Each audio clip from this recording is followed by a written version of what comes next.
Yeye nikiwa pale kwa Ng'ang'a, Beti ndio alikuja kunichukua pamoja na Shiro akanipeleka hospitali. Kisha Anastasia Mukabwa ndio aliongoza hilo jopo lote. Kwa hiyo mkiniona niko mzima leo, Beti alichangia kwa kiasi kikubwa. Niliona si vema nikae nyumbani na watu wangu, lakini nilikuja. Nimekuja kuomboleza pamoja na ninyi na kumwaga rafiki yangu.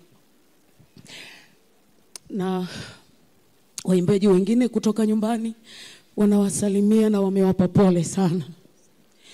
Na mimi pia nilitumwa na watoto wangu wa kuwazaa, wamesema mama uende, bila yeye kujua uende hospitali gani usingekuwa hivi ulivyo. Sina cha kusema.